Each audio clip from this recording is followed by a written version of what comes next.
Hello, my name is Selena. If you do not know, welcome back to my channel, or welcome. So I have decided to try my hand at reading vlogs again, because honestly, I've always loved reading vlogs, but I've kind of really gotten back into watching them.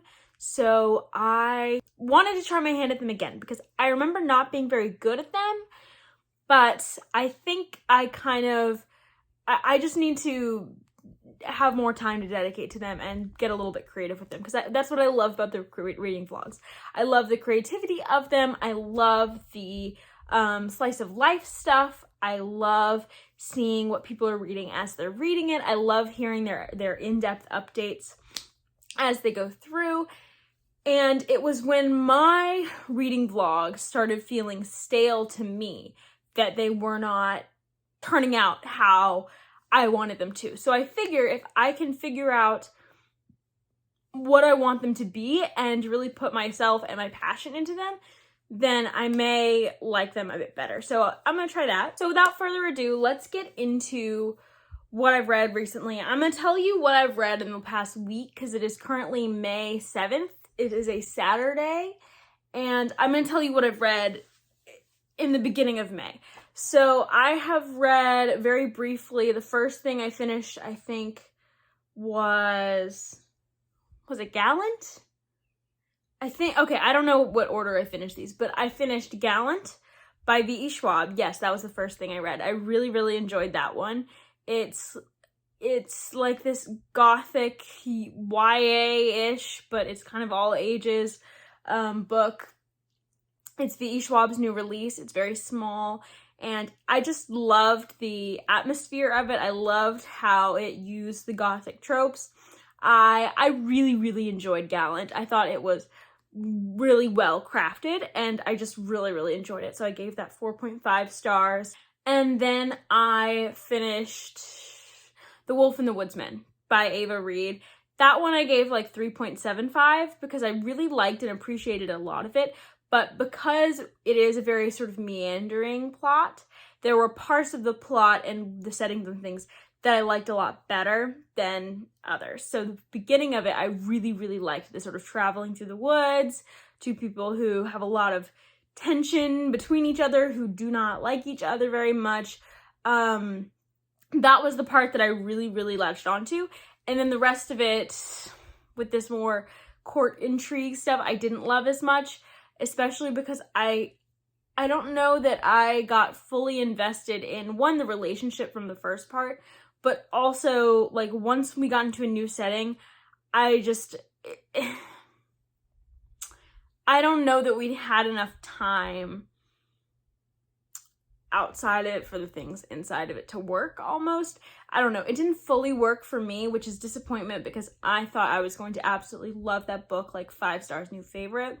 And it was more like a 3.75, but I still really enjoyed it. And I do want to give Juniper and Thorn, which is going to be the new book coming out from this author, a try.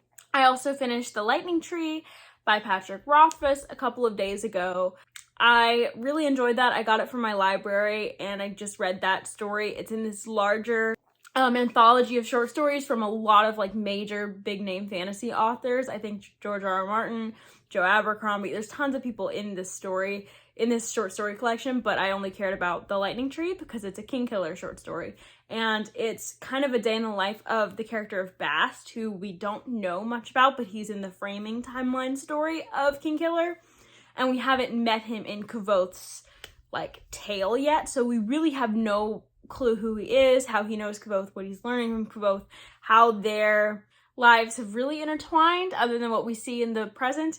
And we know some stuff about him, but he's a pretty mysterious character as well. His motivations are also somewhat mysterious. His main one, of course, seems to be getting Kvothe to remember that he's like this awesome guy. For what reason? Don't know. But anyways, it was nice to see Kvothe and Bast again. Kvothe made like a small appearance. I really liked seeing Bast's day to day because it was just it felt more like it had more wonder in it than Ari's The Slow Regard of Silent Things. Ari's The Slow Regard of Silent Things was it was a little bit boring to me. It was a little bit too, like, methodical and, like, slow. Whereas I think that The Lightning Tree had a lot more wonder in it, and it was really cool to see what Bast gets up to, you know? Like, it was really fun to see him making these deals with the kids in the town, and to see his, like, almost secret life that Kvothe doesn't really know about, but probably has some idea about. And we just got to see more of his personality, and I really, really enjoyed that about The Lightning Tree. Then the final thing I finished this month already is another, like, short thing, What Moves the Dead by T. Kingfisher. I read an arc of this, and 5 stars. Fantastic. I finished this last night, and I am absolutely obsessed. I started this yesterday. I finished it last night. I read it in a single day. It's a novella, so not that impressive. But I was so into this. This is, like, a gorgeous... I mean, so you know how people say that, like, Joe Abercrombie writes torture scenes in, like, a gorgeous way? Or people say that, like, body horror, like, is gross, but it can be written in such a pretty way. I finally get that now because of What Moves the Dead. There is, like, body/plant horror in this, and it was just beautifully written. Like, it was gross, but it was beautifully written. And this is a retelling of The Fall of the House of Usher by Edgar Allan Poe, which is one of my favorite short stories by Edgar Allan Poe. I think it's one of his best, personally. And so seeing how T. Kingfisher takes that story, takes things from it, and expands into this story, makes up new characters, that sort of thing, I really enjoyed it. I thought that, I mean, I think that this is an excellent retelling. And I've read the story multiple times, so I kind of knew what was coming on, but I'd also forgotten a lot. And there's not a lot of explanation in The Fall of House of Usher, so I don't want to get too much into it. But the horror aspects of The Fall of House of Usher are not really explained plot-wise. They're more explained thematically. And What Moves the Dead does is it adds its own plot stuff, but it also explains things plot-wise. So I really enjoyed that. We have a non-binary character who uses pronouns that are made up. Like, they're not quite neo-pronouns because they aren't used in our world. They're specific to this world and this language that I believe is made up. So Kai uses, like, ka/kan pronouns. It would be kind of the equivalent of they, them. But hearing about that was very interesting, and the way that pronouns sort of played a role into the story was very interesting, and I can't get into any more than that.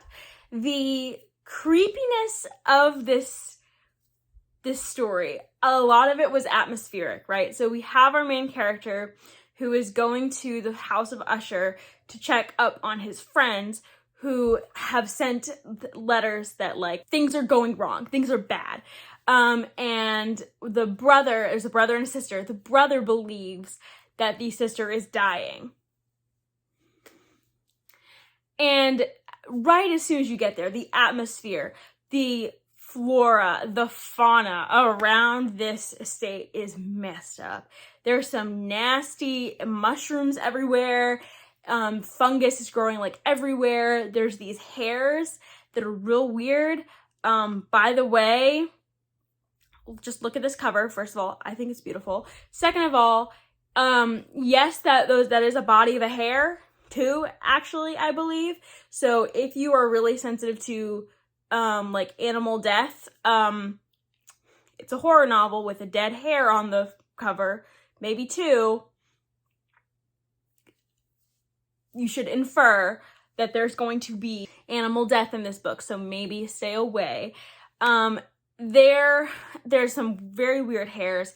There's this lake that is like this pulsing dark mass. There's, like, this crumbling house where half of the wing is, like, completely destroyed. I loved the descriptions that T. Kingfisher used. I loved the atmosphere. I loved it.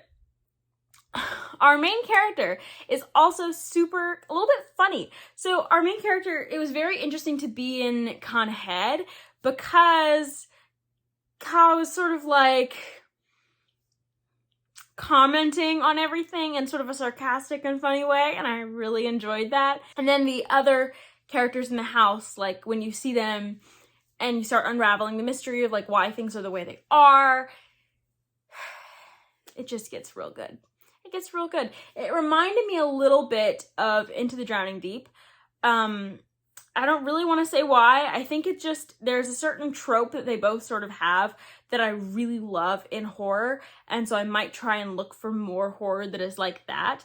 And this one was even better because it was also gothic. The other trope I love in horror is like a gothic house, gothic kind of family mysteries, drama, that sort of thing. I love that. I love the slow and sort of steady unraveling of a gothic horror, and that's what this had. So this is the best horror novel or novella horror thing I've read to date, but that's just me. I think it was just so perfect for me that I don't know if everyone else is going to love it as much as I am, but I think it will be pretty widely received as like as a good novella. I mean, I've seen Beautifully Bookish Bethany read it and really enjoy it too recently, so I think that if it sounds like it's up your alley, definitely give it a try. I think the T. Kingfisher execution of it was just so amazing. So the thing about the writing style, like the funniness, the quips, and the description is very, like, the atmosphericness is very T. Kingfisher to me, and I loved this. I am super excited to read more T. Kingfisher, and I also have another one of their works on my TBR for the month, so super excited about that. So that's what I've finished so far. And I promise, like, my other reading vlogs won't just be catching you up, but I wanted to give you kind of a timeline of my reading history. So I guess I'm reading 3 things right now that I haven't gotten back to in a bit because I was focused on What Moves the Dead and a couple other of the short things. One thing I should sort of mention, I don't know if I'm counting this as a full reread yet, but I'm reading Amari and the Night Brothers with one of my students. She is like that far, but I have read most of it with her, like actually sitting down with her and reading, but I haven't read all of it with her. So I don't know whether I'm counting it fully as a reread, but it's still just lovely. It doesn't have the same, like, I'm so in love with this, I can't put it down nature that it had in the first time I read it, but that was also because it was like a new story, and it was a really delightful for the time that I was reading it. I'm not going to lower the rating or anything. I think this is still a 5-star book because I love it. The other thing with it is I remember it really well, so I'm not really counting this as a reread because, I mean, it is a reread, but it's more just me going through the motions. But we'll see. If I end up finishing it, like the most of the rest of it with her, I may count it as reading it a second time because that's basically what would have happened.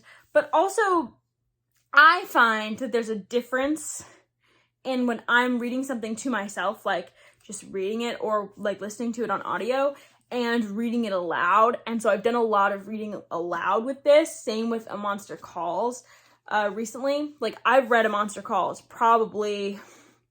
I read the with students, and I don't know that I count those as rereads because they just seem like kind of reciting it. I'm not really experiencing the story. Like, I experienced it first in order to be able to read aloud the way that I do.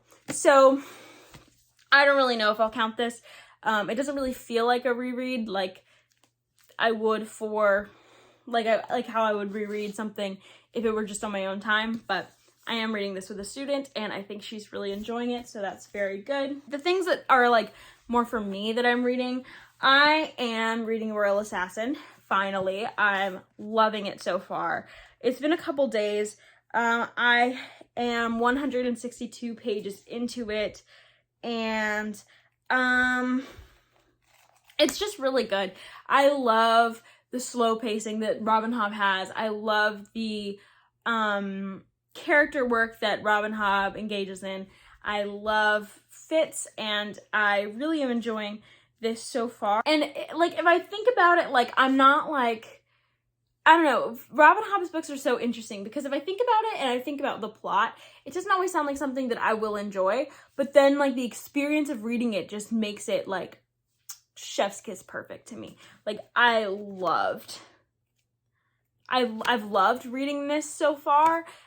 even though, like, you know, there's like a romantic relationship that I'm like, okay, and there's just not a lot of plot happening, but I love the feeling and the experience of reading this book, and I felt the same way about Assassin's Apprentice. So I'm loving this, and I can't wait to get back to it today because I've taken a little break recently. Mason just left, so lots of reading did not get done with him here because we were just, you know, spending time together. Then another one, so one that I'm also looking forward to getting back to today, Wildwood Dancing. I want to finish this soon because I really loved it when I started it. This is like a 12 Dancing Princesses retelling, where that's very portal fantasy and folkloric and slow and just gorgeously written in my opinion. And I would really like to get back to this. Look at this, also this gorgeous cover. I've loved it, and I'm 92 pages in, and I stopped like a month or two ago or something crazy like that. So I need to get back to it because I'm finding that with starting Royal Assassin, I am so in the mood for both of these books. So I like, maybe I wasn't before, but reading So What Moves Is Dead, The Lightning Tree, both of those were short books, so they went fast. But I wouldn't say they're particularly like fast-paced, lots of action. They're both more contemplative and more just like slow unraveling. At least in The Lightning Tree is more contemplative, and the What Moves the Dead is more slow unraveling. And that's kind of what both of the vibes of both of these books are. And so now that I'm into that vibe, I'm excited to get back to these. So I will update when I have more thoughts on both of these. And then the final thing I'm reading is Akarnae by Lynette Noni, I think.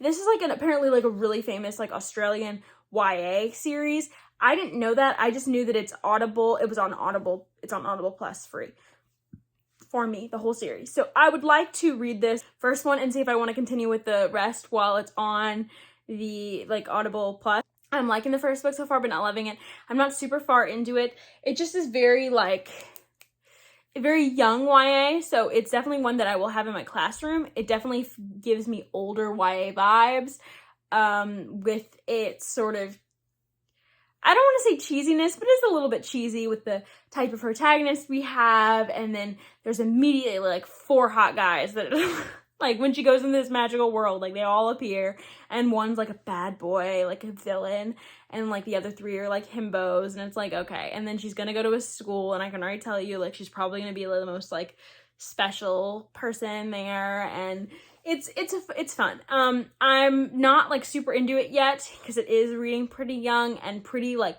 things are happening very much randomly. So she walks through a random door in her actual like mundane world boarding school, and all of a sudden like she's in this clearing, and I'm like, why is this in this random boarding school in the middle of nowhere? Why is there just a door that sometimes is there, sometimes is not, to this other world? I know there's a school nearby here, nearby there, so maybe that's why, like, there's a connection between the two schools. But you would think that she would go through the door and then be in another school, but she's not. She goes through the door and she's in a forest, and then this guy comes up to her and is like, isn't it weird that we're here at the same time? You and I are meant to rule the world or something. And then she's like, get away from me. And then he does. And then immediately after that, she meets 3 guys who are really nice and I think she meets 2, who are really nice, but kind of silly. And they're obviously gonna be like her best friends. Like, she's gonna be like the only girl in the guys group. And they're like, oh, you're trying to go to the school. Like, she's like, take me back to the school where I am supposed to be enrolled at. And they're like, oh, you mean Akarnae? And she's like, no, I don't mean Akarnae. But they start taking her to Akarnae, and she just goes with it. So you see how, like, this is all like probably the first 20 pages of this book, and you see how it's very like one thing after the next, and none of it really is making sense so far. Yeah, so you have to be ready for that and to suspend a lot of disbelief for this book, and I don't know that I have been able to. We will see. I will update you as I read more later in the week.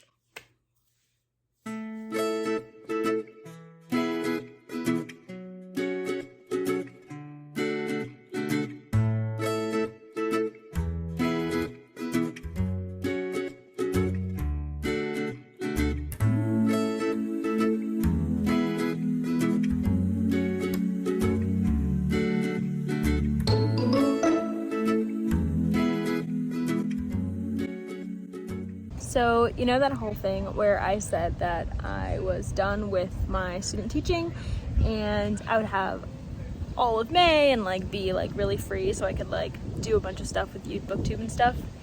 Well, I'm still gonna try and keep up with Booktube, but I accepted a job that is a long-term sub for the rest of the school year. So it's only like a month, but it is money for a month, so had to take it, and really there's not that much for me to do.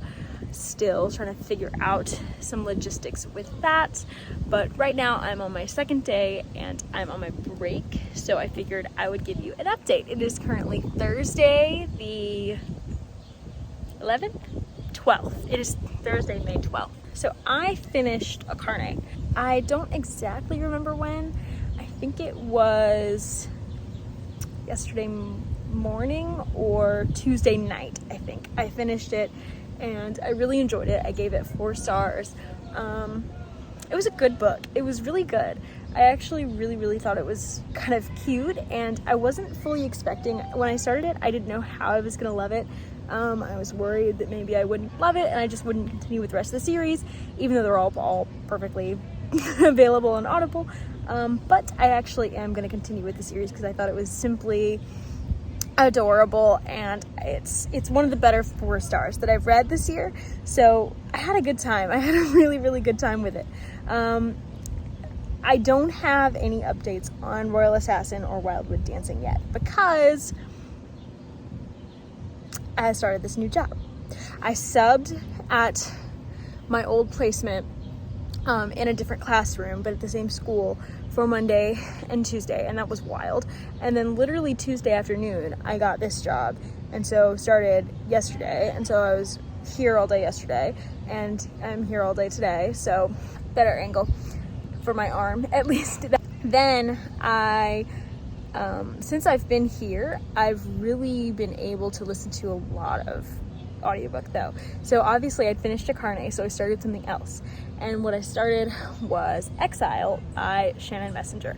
So Shannon Messenger wrote the Keeper of the Lost City series. Exile is the second in that series. I read Keeper of the Lost Cities in February and I gave it 4 stars. I really enjoyed it. Thought it was really cute.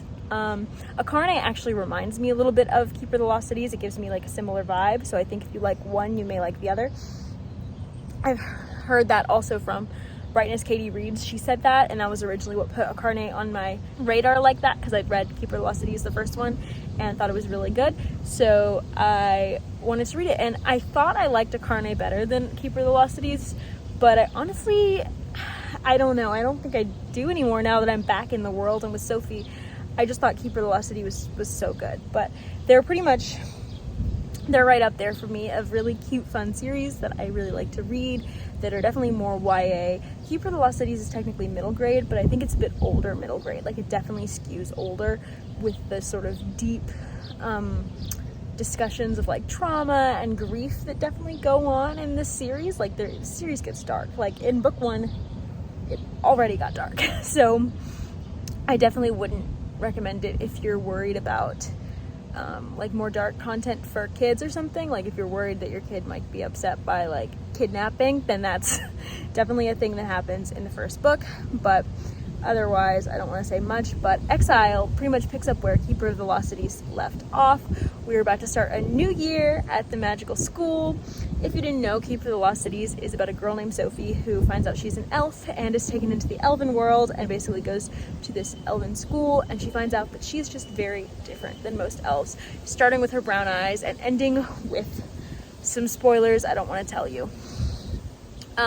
So I really enjoyed Keeper of the Lost Cities, and I'm really enjoying Exile. So far, we've just been first like whole part of this book. I don't even know how I've listened for like 4 hours out of the audiobook now.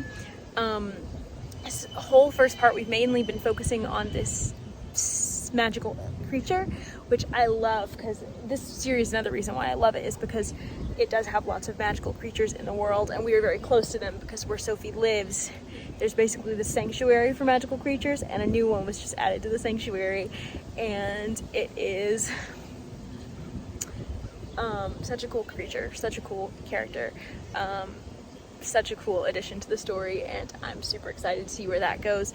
But we are about to start the school portion of the book. Sophie just got her new schedule, and she is going to go back for her first day, I assume soon, because we're like at this rehearsal for this opening.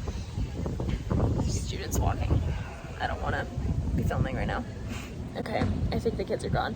Anyways, it's getting kind of cold, so I think I'm gonna go in a second. But I really love this book so far. I'm really enjoying being back, and there's definite repercussions for the climax next time. Like, you see the trauma that it has left on our characters, the consequences that this really bad thing that happened at the end of the book has like left for our characters and for this volume, and so I'm really just loving that bit of this. And yeah, I'm just excited to continue with it, and hopefully when I update you next, I will have read more physically. I think I'm gonna go back in and read physically. It's actually my planning period right now, so I don't have class, and my room is freezing, and today, because it was hot yesterday, I thought it'd be nice and hot today, but no, it's actually pretty chilly, and my room is chilly, and outside is chilly, and I'm cold. So I don't really know what I'm doing, but yeah, that's what I'm reading. I'm reading Exile right now and loving it, and I'm going to put my headphones back in and listen, and probably go back into my room where it's not any warmer than I am right now. Okay.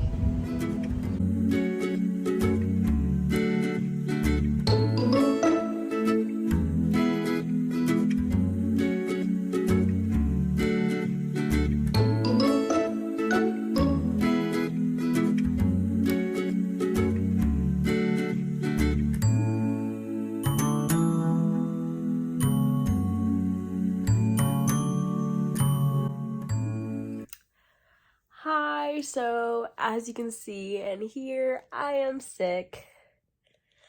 I think this is my body paying for going outside because I have really bad allergies, and I think it's turned into a sinus infection. So that's fun. What is in my hair? Anyways, I just wanted to end the vlog here. I wanted to let you know that I finished Exile. It was wonderful. It went all types of places since I'd last updated you. And I really enjoyed it. I finished it last night, and it was amazing. It was so good. I'm so excited to continue with the series now. I think that's all I want to say. I probably won't read very much this weekend because of the sickness going on. I probably won't read much until I'm better, so I will start the next vlog then. But thanks for tuning in to a vlog that I am very proud of until this last part. Bye!